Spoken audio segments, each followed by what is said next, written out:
Usually, when you hear stories from camping trips, they're filled with fun and exciting memories. But the story we're going to talk about today was quite the opposite. This unsuspecting family went on a trip to try and enjoy their time together when they were spotted by a pack of vicious hyenas, which brought their trip to a horrible, gruesome end. Let's go back to the beginning to learn about the events that led to this, and what actually happened to the family.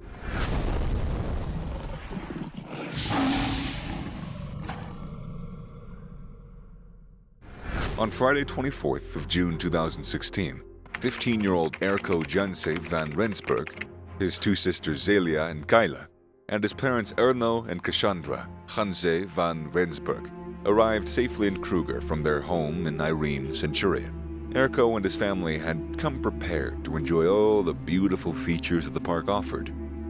This included the bungalows, the safari tents, and, most especially, the camping sites that were referred to as the perfect campsite where you could pursue the Big Five. These and more are what attract many tourists and campers to pay visits to this camp. On the second day of the first weekend of their vacation, Erko and his family were already having the best time. They were enjoying the adventure and the overall experience. It just seemed so perfect as they observed all the wildlife and took in the beautiful scenery that they were surrounded with. After a long day of adventure, the family retired to their tents to rest on Saturday night.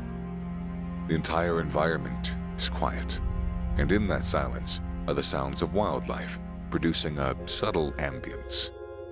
It's 4:30 a.m., and everyone is fast asleep. But just then, an adult-spotted hyena appears out of the dark bushes, as it quietly makes its way to the place where the family had set up their tents. Though in the thick darkness, it easily found its way across the patch of land with its advantage of having night vision. In no time, it had gotten to Erko's tent and started looking around for whatever it could find, especially food that may have been thrown out the night before, or trash of any kind. But as it started to look under the tent, its eyes soon fell directly upon Erko and his family, who were still fast asleep.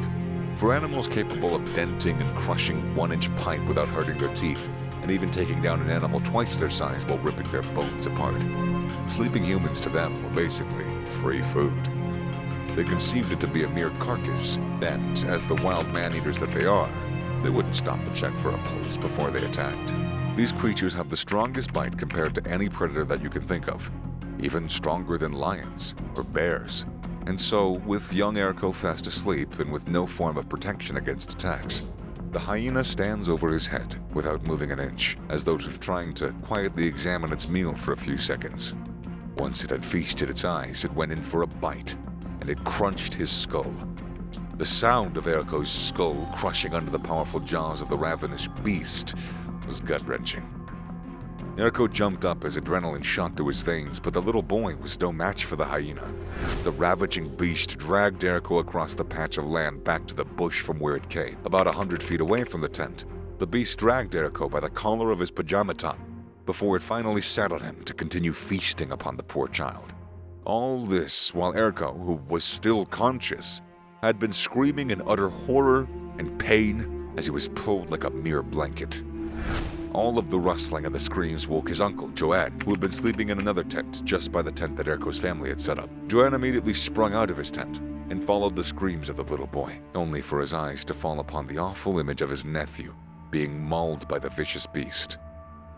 Johann was frozen in his tracks. Just behind him was Erko's father, who instantly charged towards the hyena without giving it a second thought. This was enough to scare the beast into letting go of Erko's head, as it flew into the darkness and into the bushes from the same way that it came. Since it had no pack around, there was no way that it could stay to fight for its own meal, so it had no choice but to abort. Once they were sure that it had disappeared and found young Erko, a nurse in the camp administered some first aid, before immediately being transported to a hospital located outside of Kruger Park in Nilsbruit to undergo emergency treatment. He was then airlifted from Nilsbruit to Mill Park Hospital in Johannesburg, where he was to undergo a 10-hour extensive plastic and reconstructive procedure.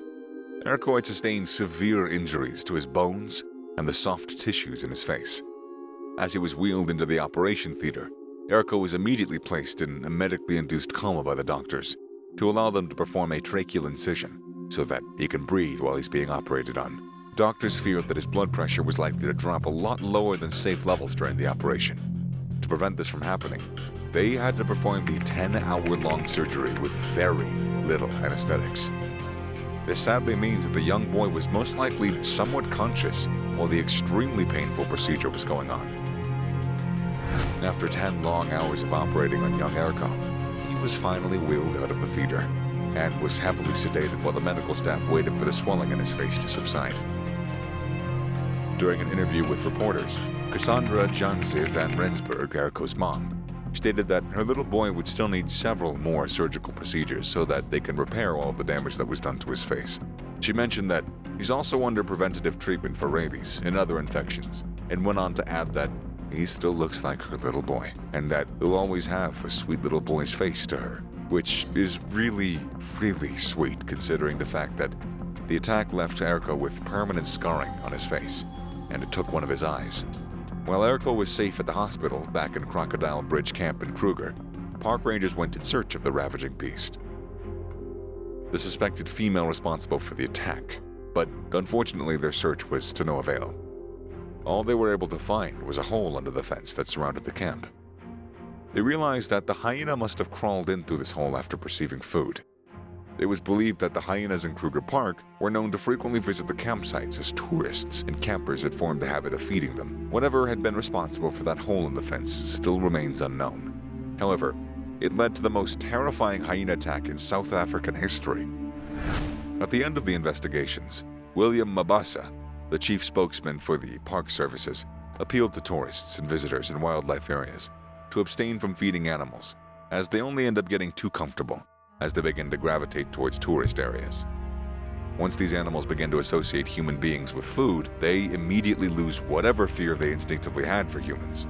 And with hyenas particularly known to be opportunistic predators, it definitely wouldn't miss an opportunity to get free food when it comes around. A getaway in the wild sure isn't a bad idea. However, when you think about all the creatures that might just be lurking, especially in the dark, you might want to get some extra protection. It's also very easy to get distracted and to want to relate with these animals, but know that once you get familiar, you'll only be setting yourself up for the worst.